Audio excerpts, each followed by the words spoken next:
बच्चों, बहुत बहुत स्वागत है आप सभी का हमारे YouTube चैनल लर्नो लैब ऑफिशियल पर। तो दोस्तों, आप देख सकते हो स्क्रीन पे ये हमारा चैप्टर 2 यानी कि क्लास 7th साइंस की जो न्यू बुक है क्यूरियोसिटी, उसका चैप्टर 2 मैं आपको एक्सप्लेन करने वाली हूँ। Exploring substances acidic, basic and neutral.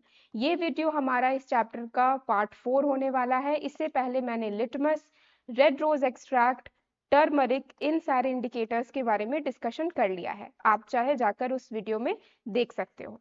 चलो अब मैं आगे बढ़ती हूँ, जिसमें हमें पढ़ना है एसिड और बेसिस जब मिक्स कर दिए जाते हैं तो क्या होता है। ठीक है, what happens when acidic substances mix with basic substances. ठीक है, तो बहुत अच्छी क्वेश्चन है ये। जब एसिडिक सब्सटेंस को बेसिक के साथ हम मिक्स कर दें तो क्या होगा। ओके, तो let us understand with an experiment. चलो एक एक्सपेरिमेंट करते हैं। क्या है इस एक्सपेरिमेंट में? Take 1 drop of lemon juice in a test tube and add around 20 drops of water to it. ठीक है, तो सबसे पहला स्टेप हमारा ये हुआ कि हमें 1 ड्रॉप लेमन जूस लेनी है, नींबू का रस लेना है और उसमें फिर 20 ड्रॉप्स लगभग पानी डाल देना है। Observe the colour. कलर क्या होगी लेमन जूस की? लेमन जूस की नॉर्मल पानी जैसे ही कलर दिखाई देगी। ओके, नेक्स्ट है add a drop of blue litmus solution to it. मतलब इसमें क्या करो, ब्लू लिटमस सॉल्यूशन डाल दो। अब हमने क्या पढ़ा है, लेमन जूस क्या है? लेमन जूस एक एसिड है। एसिड में अगर ब्लू लिटमस डालोगे तो क्या हो जाएगा, तो ये जो ब्लू है ये रेड में टर्न हो जाता है। ठीक है, तो आप देख सकते हो फिगर 2.10 में लेमन जूस में जब ब्लू लिटमस डाला गया तो कैसे ये रेड में टर्न हो गया है। Okay, do you observe any change in colour? तो ऑब्वियसली हमें कलर चेंज दिखाई दे रहा है। ये ब्लू लिटमस हमने डाला था but it turns to red. Slowly add drops of lime water to this test tube with the help of a dropper and swirl it well. अब हमें क्या करना है, इसमें धीरे धीरे कुछ ड्रॉप्स ऑफ लाइम वाटर डालनी है। लाइम वाटर मतलब क्या होता है? चूना का पानी। ठीक है, चूना का पानी। अब ये जो चूना का पानी है या जो लाइम वाटर है ये बेसिक इन नेचर है। ठीक है, मतलब पहले हमने एसिड डाला था, अब हम बेस डाल रहे हैं। ठीक है, और धीरे धीरे इसे डालकर हमें स्टर करते रहना है, इसे मिक्स करते रहना है। What do you observe? Is there any change in the colour of the solution? क्या सॉल्यूशन में कोई कलर चेंज होगा? ऑब्वियसली सॉल्यूशन में कलर चेंज होगा क्योंकि ये रेड लिटमस था। अब जैसे ही हमने इसमें चूना पानी डाल दिया यानी कि बेस डाल दिया तो रेड लिटमस जो है वो ब्लू में कन्वर्ट हो जाता है। ठीक है, the colour of solution on adding lime water will turn into blue. ठीक है, तो the stage will come when the colour of the solution changes from red to blue. ठीक है, आगे बढ़ते हैं। Again add 1 drop of lemon juice to the above solution. अब हमें क्या करना है, अब हमें 1 ड्रॉप ऑफ लेमन जूस वापस डाल देनी है। ठीक है, मतलब शुरुआत में हमने एसिड डाला था, फिर उसमें ब्लू लिटमस डाला, एसिड और ब्लू लिटमस की वजह से वो रेड में बदल गया। फिर जैसे ही वो रेड था हमने इसमें बेस डाला। अब रेड लिटमस को जब बेस के साथ ट्रीट करोगे तो ये वापस से ब्लू हो जाएगा। ठीक है, उसके बाद हमें वापस इसमें एसिड डालनी है। अब पूछा गया है कि व्हाट विल यू ऑब्जर्व। अब क्या होगा, what you will predict the change in colour.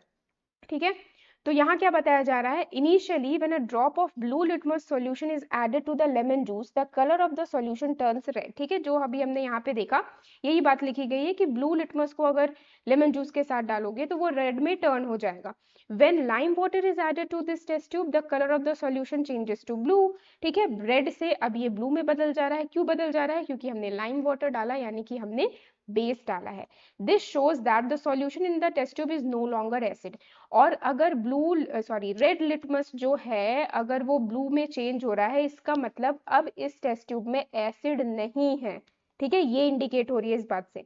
Lime water has neutralise the effect of acid. Lime water ने क्या किया, एसिड के इफेक्ट को न्यूट्रलाइज कर दिया। अब इस न्यूट्रलाइज वर्ड का मीनिंग क्या होगा? न्यूट्रलाइज करना का मतलब ये है कि एक एसिड ने एक बेस को बैलेंस कर दिया, या तो फिर एक बेस ने एक एसिड को बैलेंस कर दिया। मतलब अब जो हमें सॉल्यूशन मिल रहा है वो ना ही एसिड होगा ना ही बेस होगा। ठीक है जैसे मैं एक बात बताऊं, अगर मान लो हम लोग कुछ नंबर्स लेते हैं -5 एंड +5। एक नंबर क्या है हमारा नेगेटिव है, दूसरा नंबर हमारा पॉजिटिव है। जब नेगेटिव और पॉजिटिव दोनों को ऐड कर दोगे -5 + 5 तो आंसर क्या आएगा 0 आएगा। अब क्या कहोगे 0 पॉजिटिव है या 0 नेगेटिव है? नहीं, ठीक है 0 पॉजिटिव नेगेटिव दोनों नहीं है। तो सेम इसी तरह से अगर हम एसिड और बेस को डालते हैं तो हमें न्यूट्रल सब्सटेंस मिलता है, मतलब जो ना ही एसिड है और ना ही बेस है। When the solution of an acid is mixed with the solution of base in sufficient quantity, we find that the resulting solution is neither acidic nor base। ठीक है, तो बहुत अच्छी लाइन लिखी गई है यहाँ पे कि अगर हम एसिड और बेस के सॉल्यूशन को मिक्स करते हैं इन सर्टेन क्वांटिटी तो फिर हमें जो सॉल्यूशन मिलता है वो ना ही एसिडिक होगा और ना ही वो बेस होगा। ठीक है, इस टाइप के रिएक्शन को हम क्या कहते हैं? इस टाइप के रिएक्शन को हम न्यूट्रलाइजेशन रिएक्शन कहते हैं। ओके, अब देखो एक न्यूट्रलाइजेशन रिएक्शन में होता क्या है, ये रिएक्शन पे आप ध्यान दो।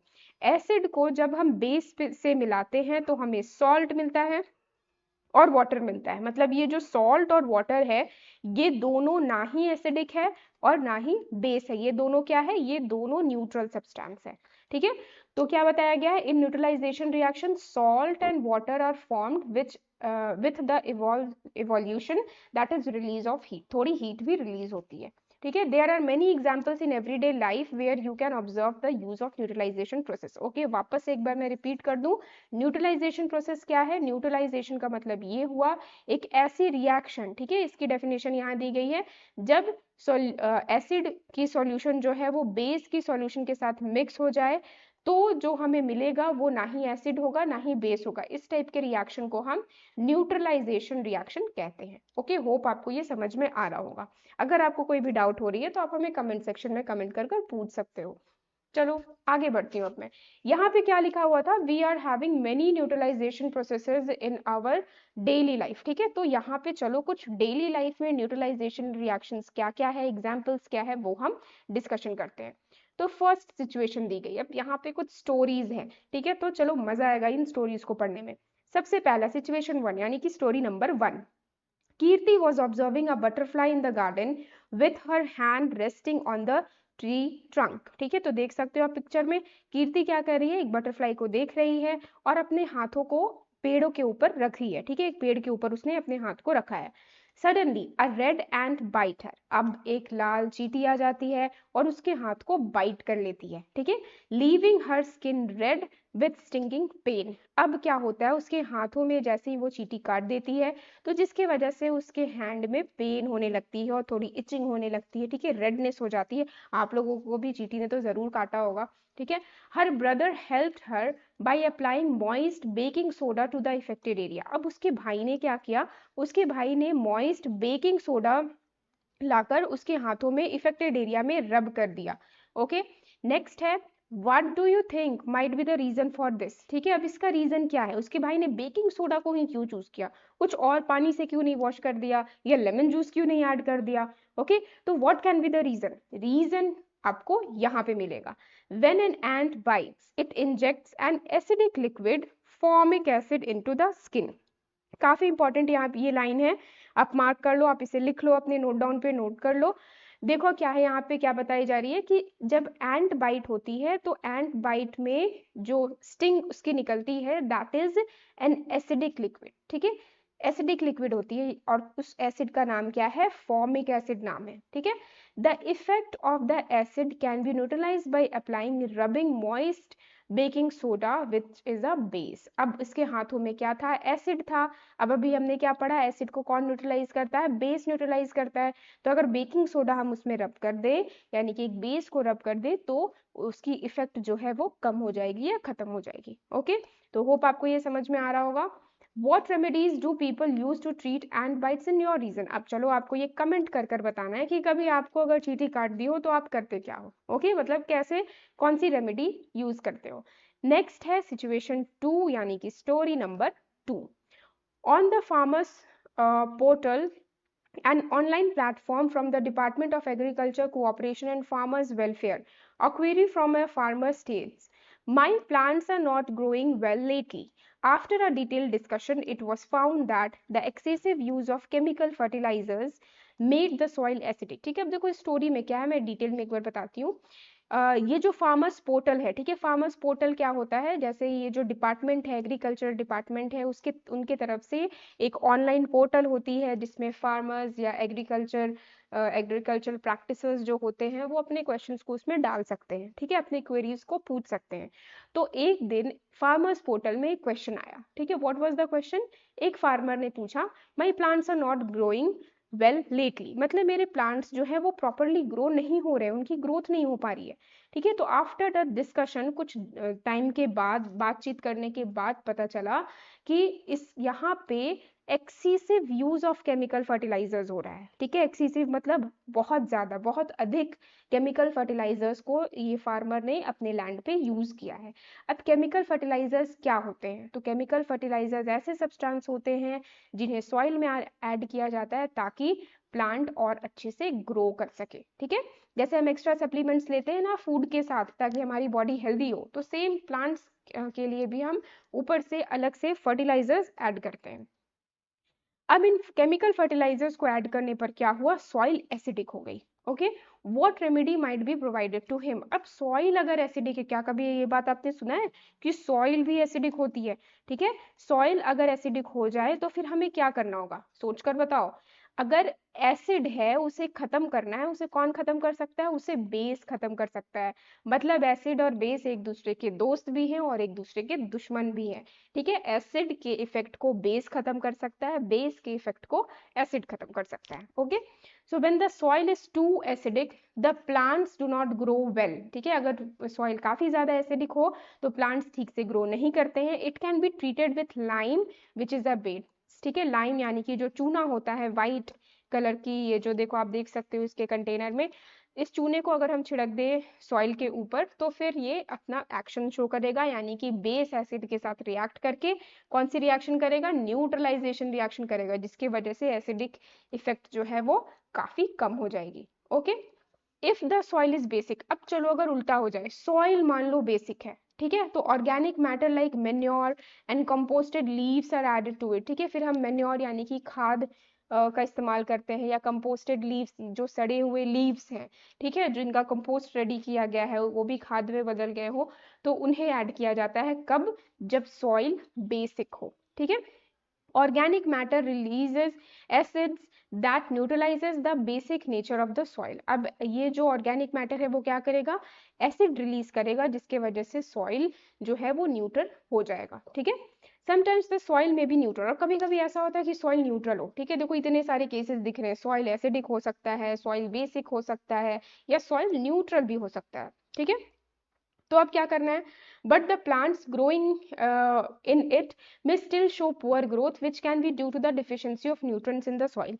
अब ऐसा नहीं है कि अगर वो न्यूट्रल सॉइल में ग्रो कर रहे हो तो भी उसकी अगर ग्रोथ प्रॉपरली नहीं हो रही है, तो ऐसा नहीं है कि वो एसिड या बेस की वजह से उनमें न्यूट्रिएंट्स की कमी हो सकती है इसके वजह से, ठीक है। तो होप आपको ये स्टोरी भी समझ में आ गई होगी।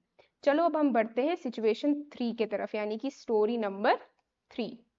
Ashwin's friend Gurbir stage near N industrial area, ठीक है। अश्विन का एक फ्रेंड है जिसका नाम है गुरबीर, और वो एक इंडस्ट्रियल एरिया की तरफ रहता है, यानी कि वो एक फैक्ट्री के नजदीक रहता है, ठीक है। He shared with him that fish population in his neighbourhood was declining day by day. जो फिश पॉपुलेशन है, फिश के नंबर्स जो हैं वो धीरे धीरे डिक्रीज होते जा रही है, ठीक है, डिक्लाइन हो रही है। What do you think might be the cause of it, ठीक है। तो गुरबीर ने जो स्टोरी या जो इंसिडेंट शेयर किया है कि उनकी तरफ की जो नंबर ऑफ फिशेज हैं, फिश पॉपुलेशन है, वो धीरे धीरे कम हो रही है, ठीक है। क्या रीजन हो सकता है, it may be due to the factory waste being released into the lake. अब देखो यहाँ क्या लिखा हुआ था, he is living in an industrial area. अगर वो एक इंडस्ट्रियल एरिया में रहता है, यानी कि फैक्ट्री के पास रहता है, तो फैक्ट्री से निकलते हैं जो वेस्ट, उन्हें लेक में, ठीक है, तालाब में फेंक दिया जाता होगा। If the factory waste is acidic, और मान लो फैक्ट्री का वेस्ट एसिडिक है, ठीक है, तो उसे हम, वो क्या करेगा, what could be done to save the fish in the lake. अब जिसके वजह से फिश जिंदा नहीं रह पा रहे हैं, तो हमें क्या करना होगा, अगर लेक एसिडिक हो गई है तो हमें उसे बेसिक करना होगा, यानी कि उसे न्यूट्रलाइज करना होगा। The factory waste can be neutralised by adding basic substances before releasing to the lake. अब देखो क्या होगा, अगर मान लो फैक्ट्री है, फैक्ट्री से जो वेस्ट निकल रहे हैं अगर वो एसिडिक है तो यहीं पे हमें बेस डालकर उसे न्यूट्रलाइज करना है, उसके बाद फिर इसे पॉन्ड में रिलीज किया जा सकता है। लेकिन ये बात गलत है, ठीक है। आपने ऐसे पहले भी पढ़ा होगा कि कोई भी वेस्ट को हमें लेक्स पॉन्ड्स में नहीं डंप करना चाहिए, नहीं तो जो वहाँ की एक्वेटिक लाइफ है वो जिंदा नहीं रह पाएंगे, ठीक है। We are polluting water. So let us wrap up, ठीक है। तो ये स्टोरी नंबर 3 भी कंप्लीट हुई। अब बारी है रिकैप करने की, मतलब चैप्टर अब एंड होने वाला है। Now can you explain why the words welcome to the wonderful world of science appeared on Ashwin's and Kirti's paper sheets when the liquid was sprayed on them? ठीक है, तो आपने देखा ना, फर्स्ट पेज में देख लो, यहाँ पे क्या लिखा हुआ था, ये जो पेपर इन्हें मिली थी इसमें क्या लिखा हुआ है, welcome to the wonderful world of science. ठीक है, तो वंडरफुल क्यों कहा गया है, क्योंकि ये काफी एक्साइटिंग है। ये जो चीजें आपने पढ़ा है ये इस चैप्टर में, ये आपके लिए काफी ज्यादा नया होगा, ठीक है। तो इसलिए कहा गया है this is wonderful world of science. So do you think that one possibility could be using a turmeric solution for spraying liquid and soap solution for writing on the paper? तो अब देखो इस क्वेश्चन का answer मिल गया, जो शुरुआत में हमसे पूछा गया था कि उस वाइट शीट ऑफ पेपर में ऐसा क्या स्प्रे किया गया ताकि वो सारे लेटर्स अपीयर हो गए। तो क्या स्प्रे किया गया होगा, टर्मरिक स्प्रे किया गया होगा, या तो फिर सोप सॉल्यूशन, जिसके वजह से टर्मरिक और सोप सॉल्यूशन के रिएक्शन से वो रेड कलर की लेटर्स दिखने लगी हो। ओके, तो होप आपको ये चैप्टर बहुत पसंद आई हो, बहुत इंटरेस्टिंग लगी हो। नेक्स्ट वीडियो में मैं आपके लिए इसकी एक्सरसाइजेज लेकर आऊंगी, ठीक है, सॉल्व्ड एक्सरसाइजेज होंगे। तो आपको अगर ये वीडियो पसंद आई हो तो आप लाइक करें और सब्सक्राइब करें हमारे चैनल लर्नो लैब ऑफिशियल को। Thanks for watching.